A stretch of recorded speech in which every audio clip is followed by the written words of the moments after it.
Prêt pour un nouvel épisode ? Alors, juste avant, je vous invite à aller faire un tour sur devenirtriathlète.com/commande. Vous pourrez retrouver notre livre sous la direction d'Olivier à 7 mains. On s'est mis autour d'une table pour vous proposer le meilleur pour savoir comment devenir triathlète, comment progresser en triathlon et enfin comment performer en triathlon. Je vous donne rendez-vous à la fin de cet épisode pour quelques derniers conseils. Allez, c'est parti pour devenir triathlète. Salut les sportifs, c'est Armano et vous êtes dans un nouvel épisode du podcast Devenir triathlète. Aujourd'hui, on va revenir aux bases justement de devenir triathlète puisqu'on va échanger déjà avec une femme, ce qui pour ma part me rend très heureux puisqu'on manque beaucoup de voix féminines, de représentantes de la jante féminine sur le podcast. Donc on est en train d'inverser un petit peu la tendance et puis on va revenir avec notre invitée sur son histoire du sport, sa découverte du triathlon et puis où est-ce qu'elle en est maintenant et aussi son histoire du triathlon au-delà des frontières européennes. En tout cas, juste avant de commencer, je vous représente, comme à mon habitude, mon compère de podcast, Olivier de Scooter, le fondateur de la marque Ohana. Salut Olivier. Salut Armano. Et puis notre invitée, Maud Wallace. Salut Maud. Salut, bonjour à tous, merci de me recevoir.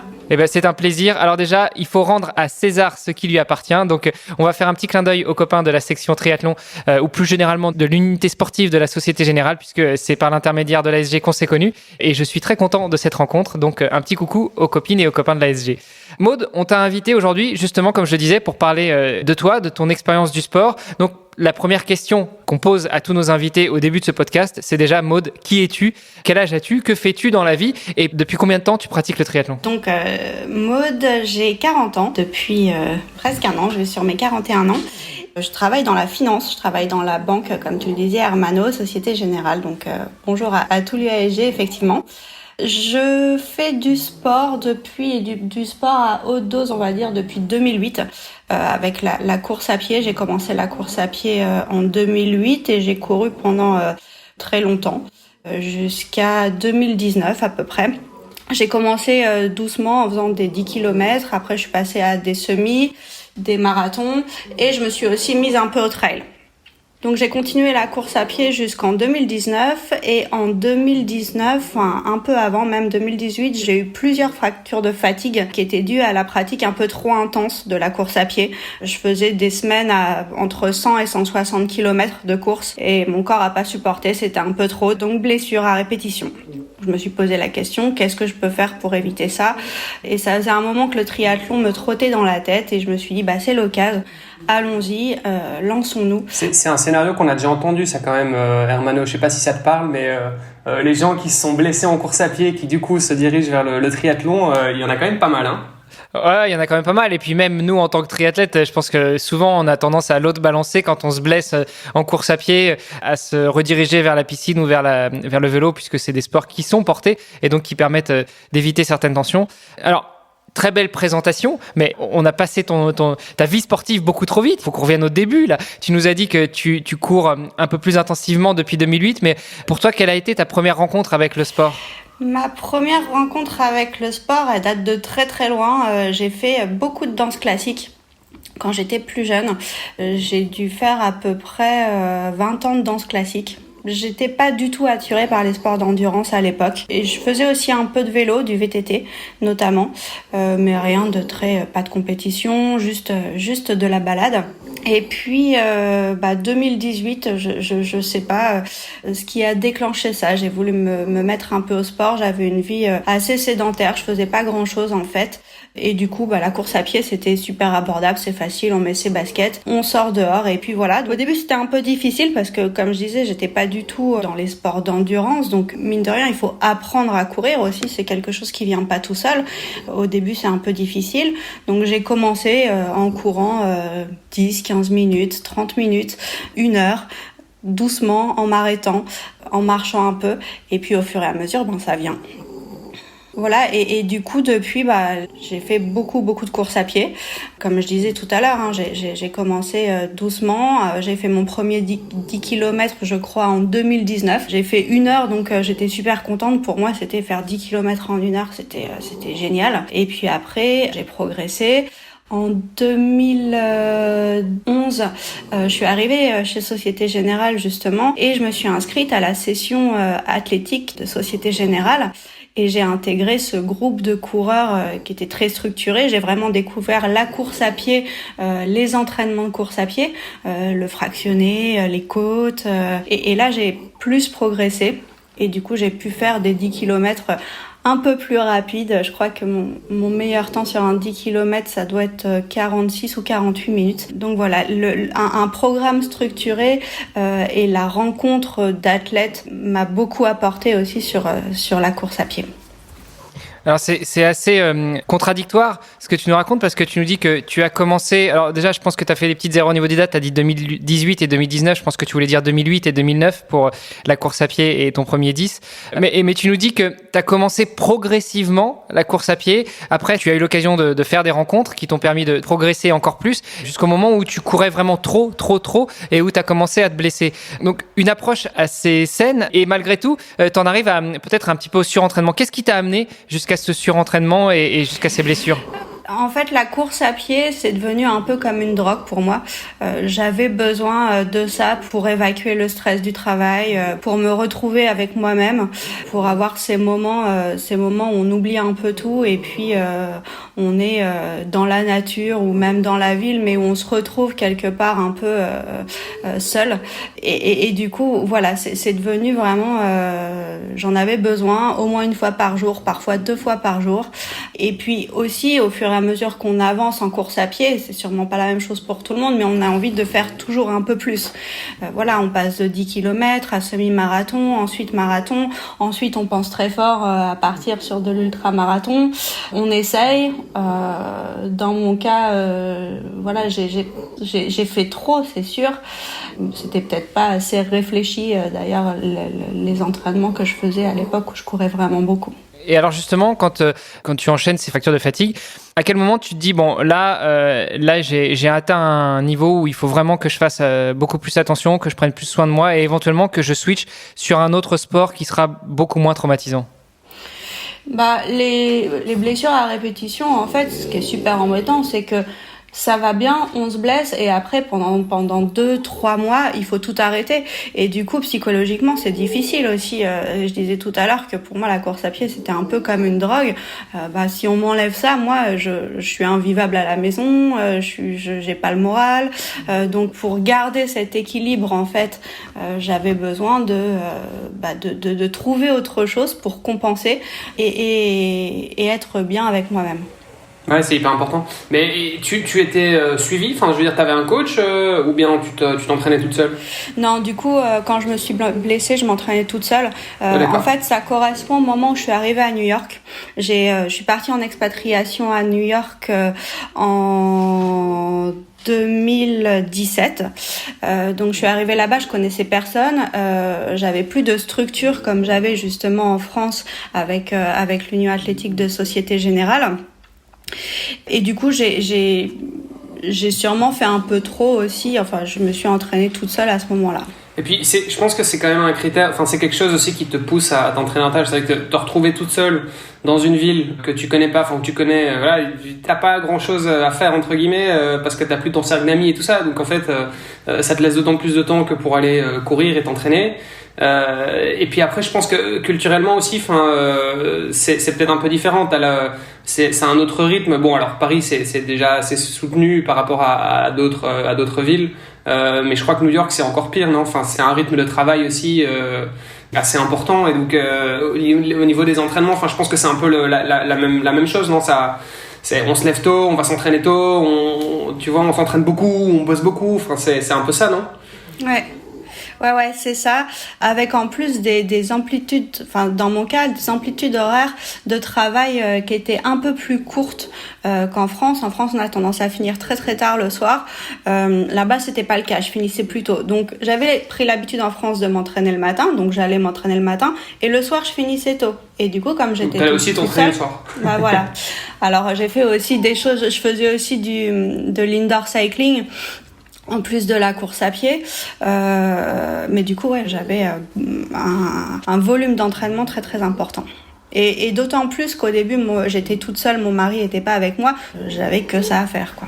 Et ça se passe comment les entraînements à New York? Parce que bon, tu t'as dit que tu faisais un peu de trail, c'était déjà le cas à l'époque ou pas du tout? C'était le cas, mais enfin, j'avais arrêté le trail à ce moment-là. Je faisais vraiment que de la route.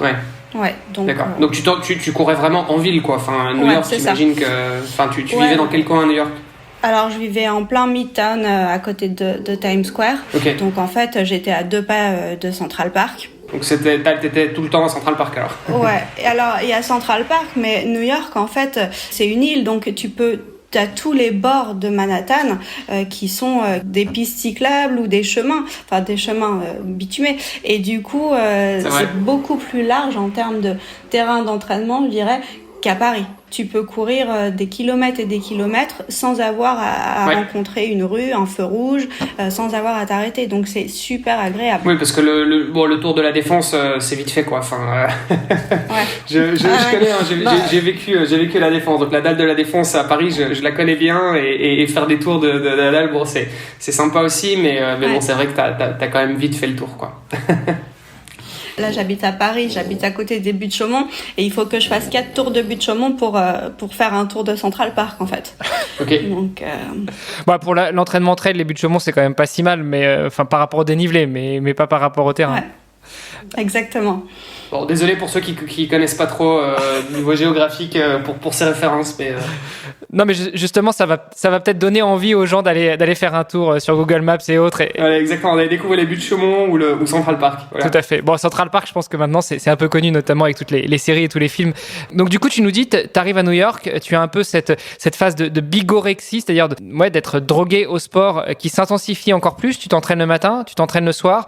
Est-ce que... malgré tout, la course à pied, c'est aussi pour toi un moyen de sociabiliser. Est-ce que ça te permet de rencontrer des personnes et de rentrer dans un cercle de personnes que tu ne connaissais pas, dans un cercle d'amis que tu n'avais pas quand tu es arrivé à New York? Tu nous as dit que tu étais toute seule. Donc, est-ce que ça t'a permis, la course à pied ou le sport de manière générale, de rentrer dans un nouveau réseau, de te faire un nouveau réseau de connaissances et d'amis? Alors, pas un très grand réseau, mais effectivement quelques amis, ouais. En participant à des événements, il y a beaucoup de choses organisées à New York, pas mal de boutiques qui organisent des sorties de groupe. Ça commence à se faire aussi pas mal à Paris, et c'est vrai que ça permet de connaître des gens, et j'ai rencontré quelques personnes comme ça, oui. Donc 2017, tu arrives à New York, 2018, 2019, tu commences à te blesser, tu te décides à changer de sport. Vraiment, je voudrais revenir sur ce switch, sur cette décision de te dire, ok, la course à pied, là, j'en fais très certainement trop. De toute façon, j'ai besoin de faire du sport, mais trop de course à pied, ça va pas continuer, je vais pas pouvoir continuer comme ça. Donc, qu'est-ce qui fait que, en dehors du fait que le triathlon, ça commençait déjà à te faire de l'œil, quand on t'en parlait, t'en avais envie, qu'est-ce qui t'a incité véritablement à switcher de la course à pied vers le triathlon? Alors, j'ai trouvé à New York un club qui s'appelle Empire Triathlon et qui proposait un programme d'entraînement pour le triathlon de New York pour les novices en triathlon. Et je me suis dit, c'est l'occasion, je vais rencontrer des gens comme moi qui n'ont jamais fait de triathlon, qui connaissent rien. Une transition, je me disais, mais comment je vais faire? Qu'est-ce qu'il me faut comme matériel? Comment je vais m'entraîner? Vraiment, je partais de zéro. Et ce programme d'entraînement, c'était un programme d'entraînement qui durait 3 ou 4 mois. Je me suis dit, c'est l'occasion, allons-y, je vais me retrouver avec un groupe qui a le même objectif que moi, le triathlon de New York, et je vais avoir des coachs qui sont vraiment à l'écoute de gens qui commencent et qui vont pouvoir répondre à mes questions les plus bêtes, quoi. C'est ça qui a déclenché. Je me suis inscrite à ce programme beginner.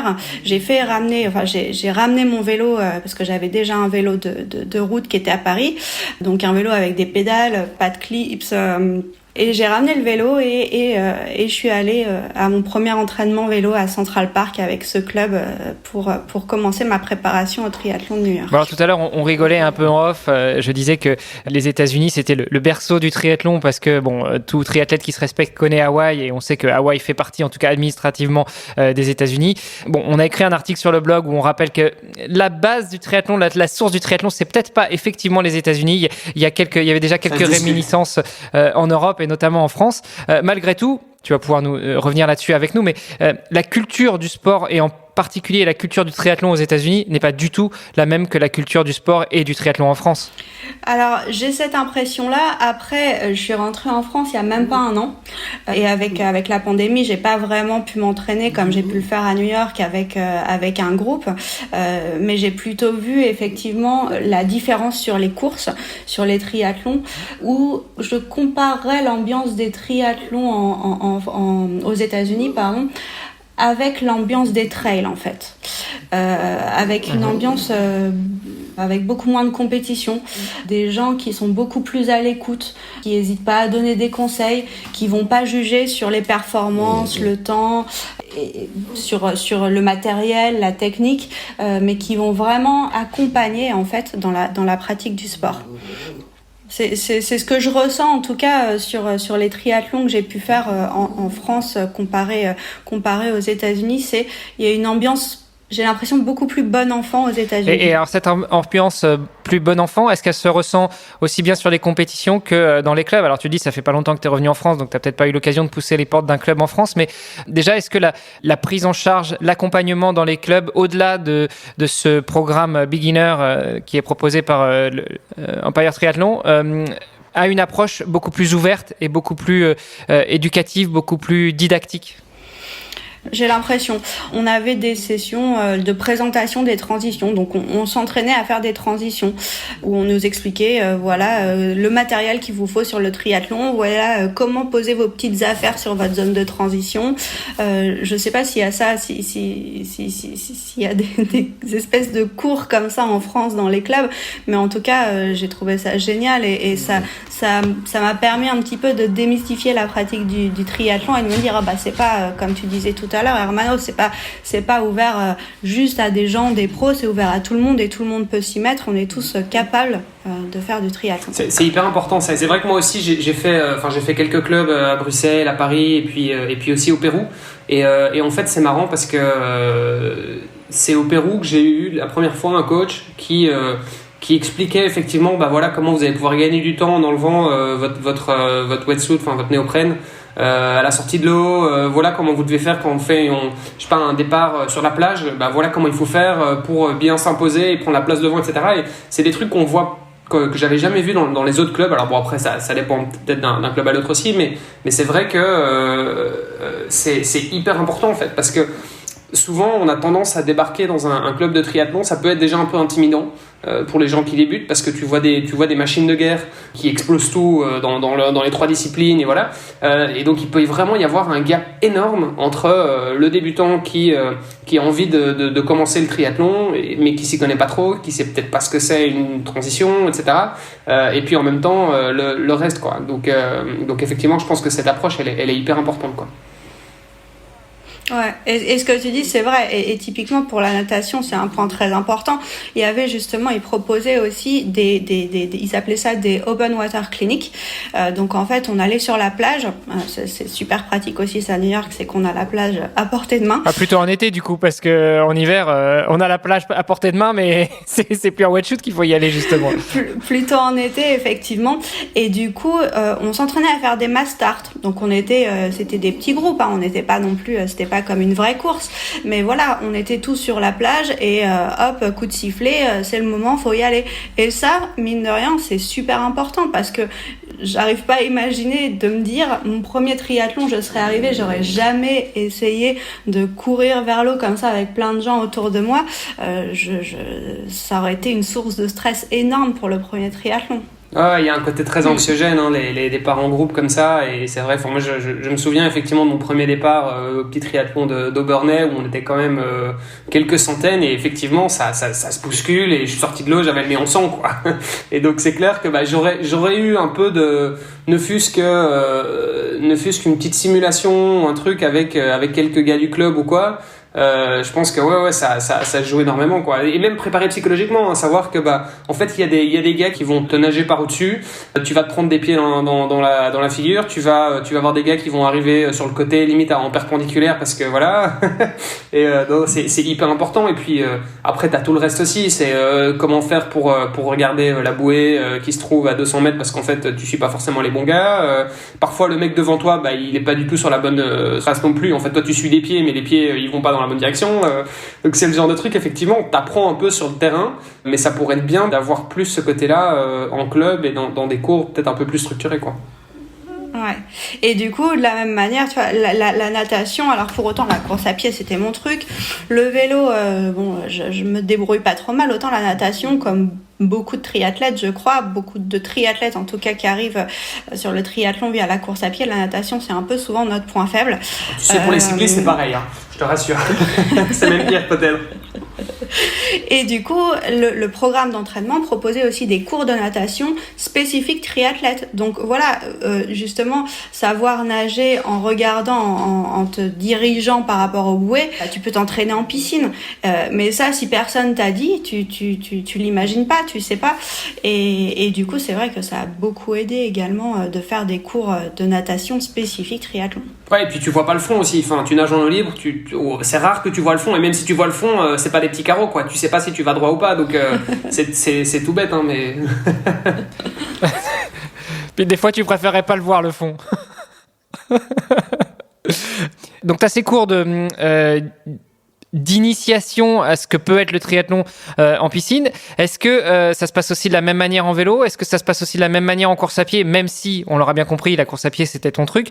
Malgré tout, c'est ton truc sur les 10, les semi, les marathons, peut-être les ultras, mais c'était peut-être pas forcément ton truc sur le triathlon avec la transition vélo-course à pied. Est-ce que tout ça, ça fait partie des choses qui te sont enseignées aussi ? Et on le rappelle, plutôt à New York. Alors après, ça dépend peut-être des clubs. On a certainement des clubs aussi en France, en Belgique, en Espagne, en Italie qui font la même chose. Mais en tout cas, l'approche, l'accueil que tu as trouvé toi à New York, est-ce qu'il incluait tout ça ? Ouais, il incluait tout ça. Ouais. Et en plus de ça, il incluait une communauté de triathlètes. Et là, j'ai fait des rencontres pour le coup. Là, j'ai vraiment rencontré des gens. Je me suis fait des amis et ça a créé des liens très très forts. Et je suis toujours en relation avec eux. Et je sais qu'on va se revoir. On est en contact, quoi. C'est une communauté hyper soudée. Enfin, ça, y a rien à faire même quand t'es en tant qu'expatrié et que tu débarques à l'autre bout du monde. Enfin, ça m'arrive aussi. Et en fait, tu rencontres d'autres triathlètes, directement, tu connectes, quoi. Enfin, il y a un truc, on a le même mode de vie, on a les mêmes, on se lève le matin pour aller s'entraîner, on a les mêmes courses, on parle des mêmes trucs. Enfin, voilà, les mêmes centres d'intérêt. C'est, au-delà du sport, c'est vraiment un mode de vie parce que tu fais tout en fonction de ça, quoi. Tu dors en fonction du triathlon parce que tu dois récupérer, machin, tu manges en fonction du triathlon parce que, pareil, faut que tu récupères, faut que tu te prépares, faut que tu prépares ton corps, etc. Ça crée un truc, quoi, un lien beaucoup plus rapidement, quoi.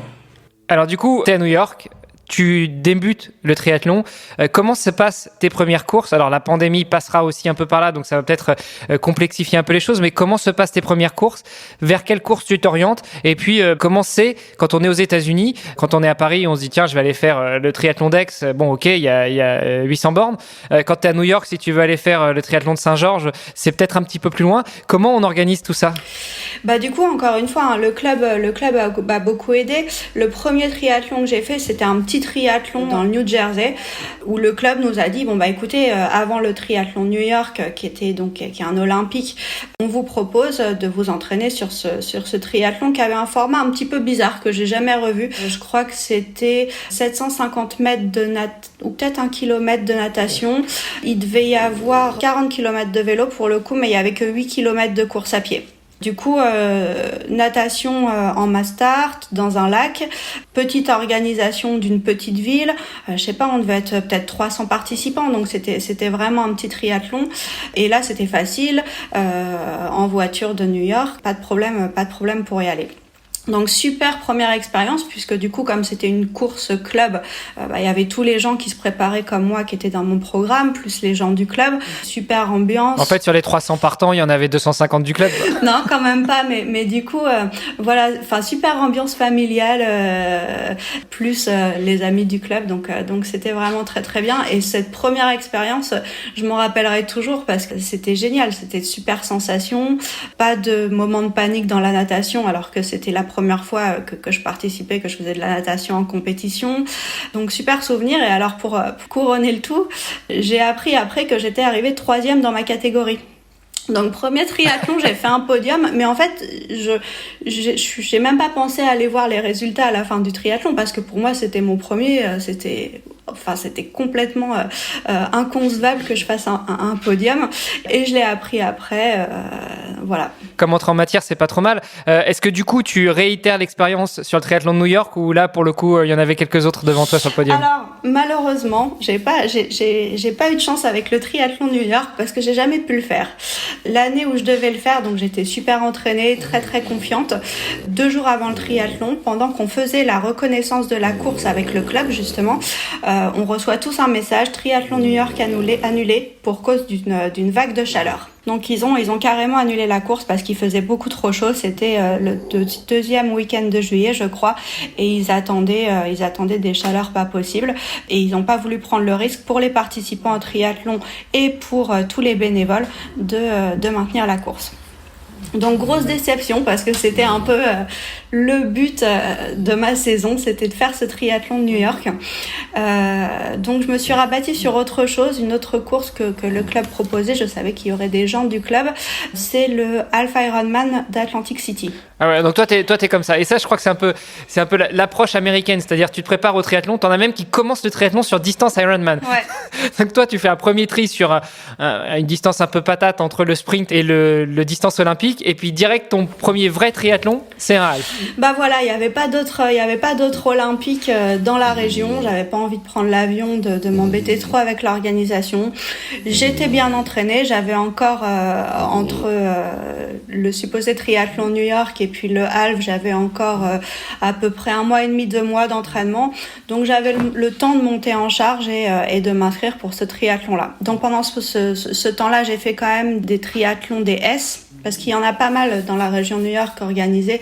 Donc j'ai fait quelques S qui se sont très très bien passés aussi, qui étaient très sympas. Et après, je suis partie à Atlantic City pour faire mon premier Half Ironman. Donc la grosse découverte du label Ironman, de la course, du nombre de participants, de l'organisation. C'était assez impressionnant. Ça s'est très bien passé également. Natation, très bien. J'ai été plus rapide que ce que j'imaginais, donc j'étais contente sur une distance comme ça. Pour moi, c'était ça le gros challenge. C'était la natation, de nager aussi longtemps en eau libre. Le vélo, on s'est retrouvé sous une pluie battante sur la totalité du vélo, donc c'était un peu compliqué à gérer. Et puis semi-marathon, ensuite le soleil s'est levé, il faisait une chaleur pas possible, et voilà, c'était aussi une super expérience et du coup une satisfaction personnelle énorme de se dire j'ai commencé le triathlon il y a même pas 1 an et j'ai fait un Half Ironman. Génial. Et en même temps, en termes de distance, tu avais déjà fait un peu d'ultra, tu nous disais. Donc, ouais. Je veux dire, l'endurance pure et dure, tu connaissais quoi. Ouais, j'avais pas peur de passer plusieurs heures sur un effort.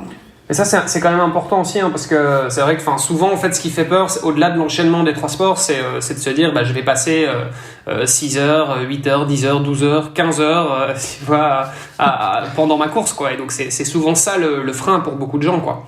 Parce qu'au final, l'enchaînement des 3 disciplines, à la limite, c'est plus facile, quoi. Enfin, je veux dire... je préfère faire un Ironman tu vois, sur 10-12 heures que de devoir faire 10-12 heures de course à pied, quoi, parce que je sais que ce sera moins traumatisant, je sais que je vais pouvoir équilibrer un petit peu plus la charge musculaire et tout ça, quoi. Dixit, le vainqueur de la Race Across Belgium format 350 km, qui a passé plusieurs heures quand même sur sa selle sans vraiment s'arrêter, n'est-ce pas ? Oui, mais le vélo, c'est différent, je parlais, d'accord. Donc Maud, une petite question quand même, comme ça, au milieu de cet épisode. Ce podcast s'appelle « Devenir triathlète ». Donc toi qui nous dis, après 1 an d'entraînement au triathlon, alors avec un passif, on l'a rappelé, hein, de coureuse, tu montes directement sur Half Ironman. Quel serait, à ton avis, un des bons conseils qu'on pourrait donner à nos auditrices, nos auditeurs qui veulent se mettre au triathlon, qui veulent découvrir le triathlon et qui voudraient, eux aussi, monter sur du half ou même sur de l'Ironman? Moi, je pense que ce qui a fait la différence pour moi, c'est vraiment cet encadrement que j'ai eu et cette structure d'entraînement et le fait d'avoir des gens autour de moi pour me conseiller, à qui je pouvais m'en remettre, en fait. Je voulais pas refaire les mêmes erreurs que ce que j'avais fait sur la course à pied en faisant un peu n'importe quoi juste pour mon plaisir. Vraiment avoir un vrai programme structuré avec des pros qui savent comment faire, quand le faire. Je pense que c'est vraiment le conseil le plus important. C'est pas, moi je me lancerais pas, si j'avais à refaire, je me lancerais pas toute seule en me disant je vais faire un petit peu de natation, un petit peu de course à pied, un petit peu de vélo. Je pense que je me serais plantée, j'aurais pas su. Alors que là, avec un programme très structuré, avec des séances de transition, ça m'a beaucoup aidé, quoi. Parce que tu visais à faire de la longue distance assez rapidement, ou bien tu penses que, je sais pas, quelqu'un qui veut faire un triathlon sprint par exemple, est-ce que tu penses qu'il a besoin aussi d'avoir autant d'encadrement? Peut-être pas, effectivement. Peut-être que pour un sprint, il n'y a pas besoin d'autant. Après, moi, j'avais un gros stress, on va dire, par rapport à l'organisation, à savoir ce qu'il fallait, le matériel, comment faire, comment ça allait se passer. Et ça, finalement, on le retrouve sur tous les triathlons, que ce soit un S, un half, un Ironman, c'est toujours la même chose. Et j'avais besoin de cet accompagnement aussi pour ça. Et du coup, il aurait été tout autant apprécié pour commencer sur du S. Ouais, et ça c'est vrai que c'est hyper important. Je pense que on le voit souvent, hein, les débutants qui s'inscrivent un peu à l'arrache et qui viennent pas d'un club, qui viennent pas avec des amis qui sont expérimentés ou quoi, et en fait ils ont vite oublié le certificat médical, la boîte de transition, les lunettes, des trucs comme ça, et tu te dis mais c'est tout con mais au final limite ils ont pas pu prendre le départ à cause de ça, quoi. Ou parfois je vois sur des triathlons des mecs qui ont oublié leur casque de vélo, tu te dis mais c'est quand même dingue, quoi, de dire j'arrive, j'en connais un autre aussi qui a oublié un jour sa trifonction aussi. Mais voilà, au risque après de faire, alors sans parler de tous les aspects matériels, mais même par rapport aux entraînements, au risque de faire une course qu'on va pas apprécier, sur lequel on va être dans le dur tout le temps, et finalement se dégoûter du triathlon, quoi. Donc c'était pas... L'objectif, c'est aussi, il faut pas l'oublier. Enfin, pour moi, qui suis pas pro, qui va pas faire des performances, qui va pas faire un podium à chaque fois, mon objectif, c'est avant tout de prendre du plaisir. Bien sûr. Et d'arriver à la fin. Ça, je pense que c'est important pour garder cet aspect plaisir. Non, complètement. Et en même temps, je pense que ça reste aussi un sport accessible. Enfin, tu vois, je voudrais pas que les gens pensent que si t'as pas un coach, tu vois, individuel ou quoi, ou un club, tu peux pas faire de triathlon. Je veux dire, il y a moyen aussi d'obtenir ces informations. Enfin, soit on se renseigne bien tout seul et voilà, et je sais pas, et on écoute le podcast par exemple. Non, mais je veux dire, je pense qu'on a accès à cette information, mais effectivement, ça demande beaucoup de préparation. Et c'est clair que ça facilite énormément les choses si on a soit un coach, soit une bande d'amis ou un club pour s'inscrire. C'est clair que ça devient tout de suite beaucoup plus facile, quoi.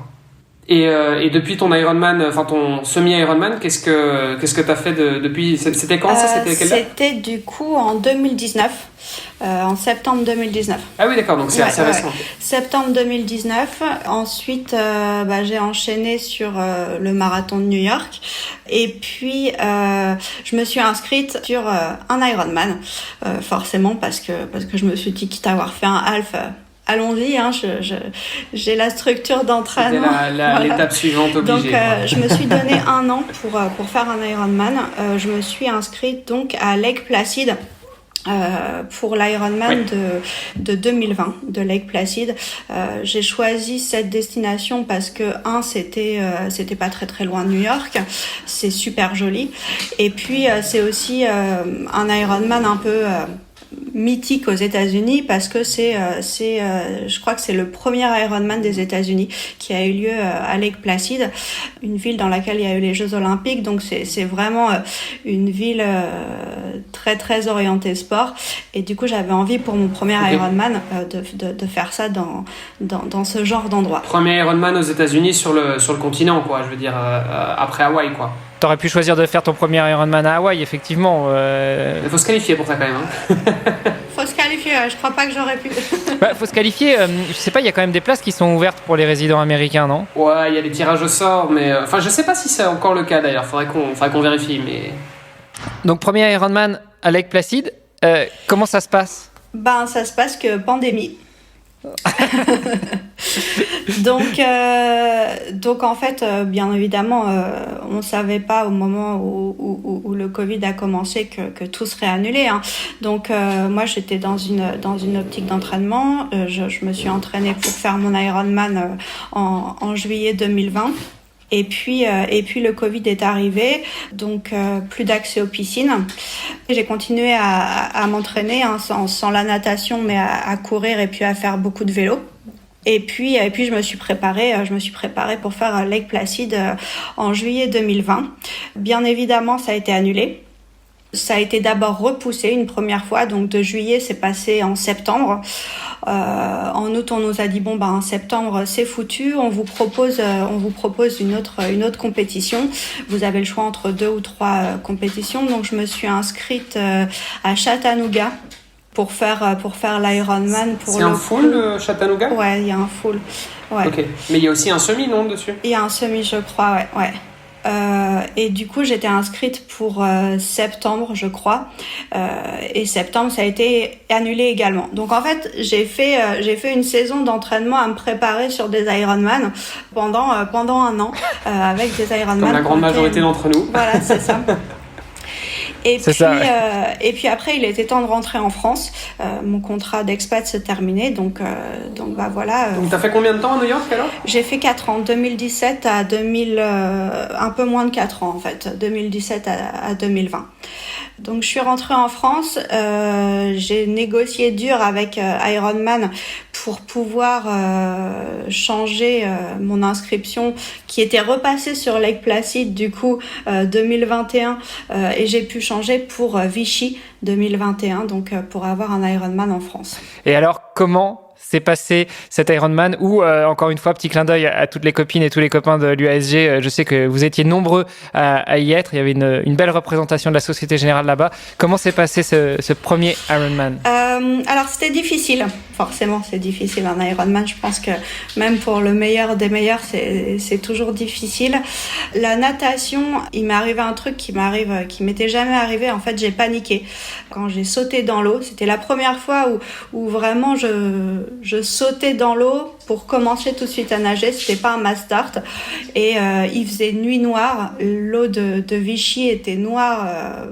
J'ai eu une crise de panique, j'ai cru que j'allais pas m'en sortir, je me suis même dit mais c'est pas possible, je vais me noyer, il va falloir que je sorte de l'eau, que j'arrête tout 2 minutes après le début de la course. Donc, et c'est quoi qui te fait dire ça ? C'est le fait que l'eau que ce soit obscur, que l'eau soit, enfin c'est quoi ? C'est le manque de visibilité ? Je pense qu'il y a. Pourquoi tu t'es dit ça ? Je pense qu'il y a pas mal de choses. Je pense qu'il y a le manque de visibilité. Je pense qu'il y a aussi le fait de se dire ça y est, j'y suis. Je suis sur un Ironman, je suis sur un truc que je prépare depuis longtemps.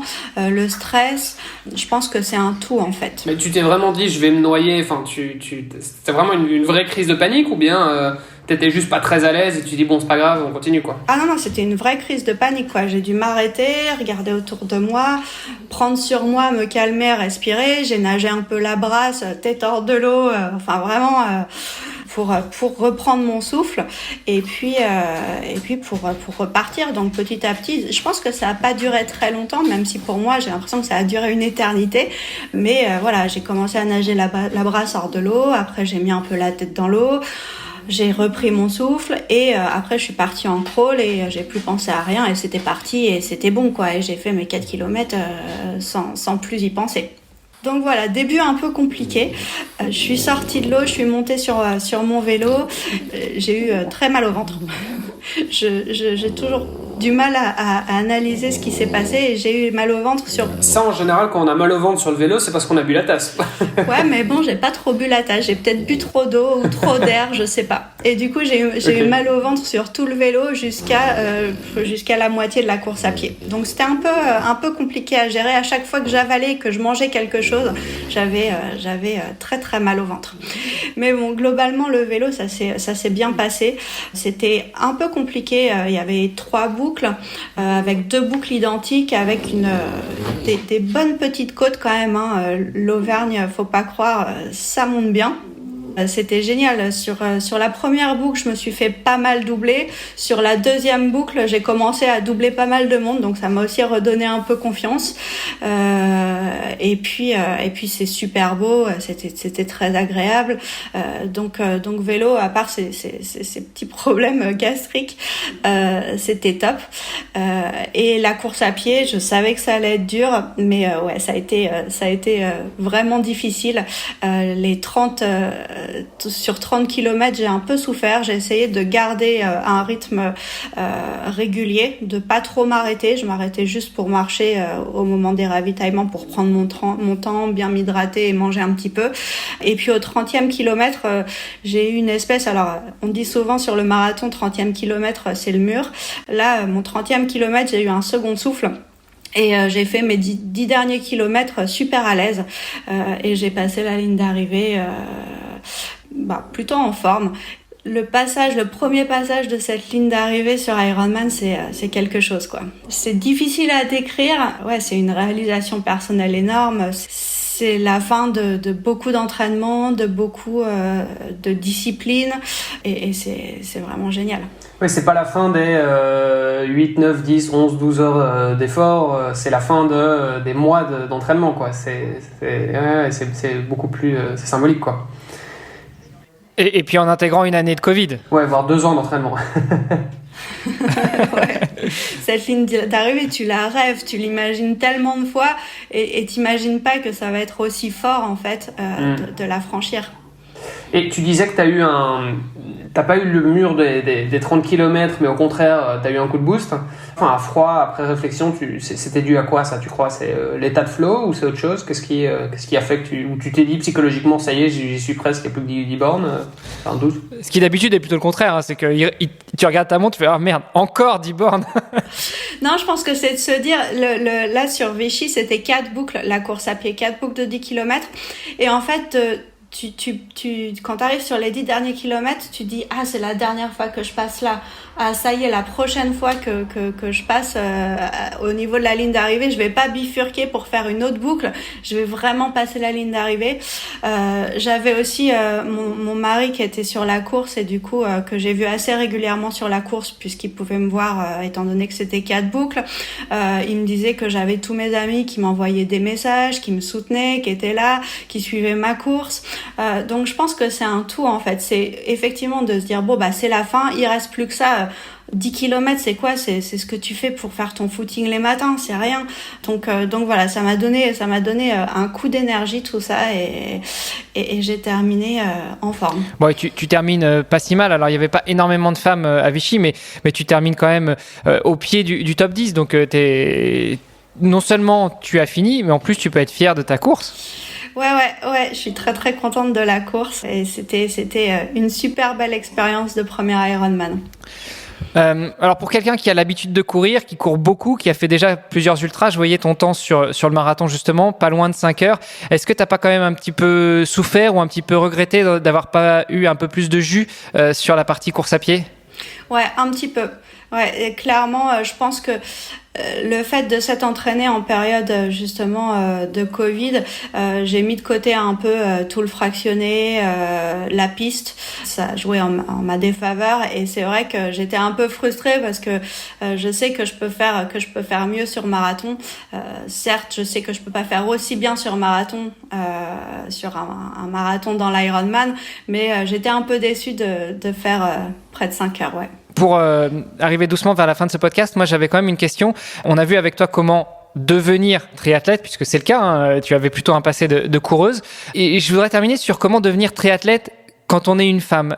Comment tu te sens en tant que femme dans ce groupe de sportives et de sportifs qui, on va pas se le cacher, il y a quand même un gros pourcentage d'hommes dans le triathlon. Est-ce que tu es bien accueillie, bien reçue? Est-ce que tu te sens bien à ta place? Est-ce que tu trouves que ça manque de femmes, justement? Comment on se sent en tant que femme dans le triathlon quand on devient triathlète, Alors ouais, effectivement, je trouve qu'on est très peu de femmes et c'est un peu dommage parce qu'on est tout aussi capables. On a aussi souvent tendance à se comparer par rapport aux autres et donc par rapport aux hommes. Et c'est vrai que il faut être réaliste, on n'a pas les mêmes capacités et les performances des femmes sont souvent un peu moins bonnes que celles des hommes. Et c'est vrai qu'on se sent un peu petite dans ce monde assez masculin. Je me permets quand même de te reprendre, mais parce que quand on parle de performance des athlètes féminines par rapport aux athlètes masculins, c'est vrai jusqu'à un certain degré. C'est-à-dire que quand on rentre dans le monde de l'ultra, et vraiment, de l'ultra-endurance, on se rend compte que finalement, les femmes sont parfois plus endurantes, quoi. C'était le cas par exemple la Transcontinental Race il y a 2 ans.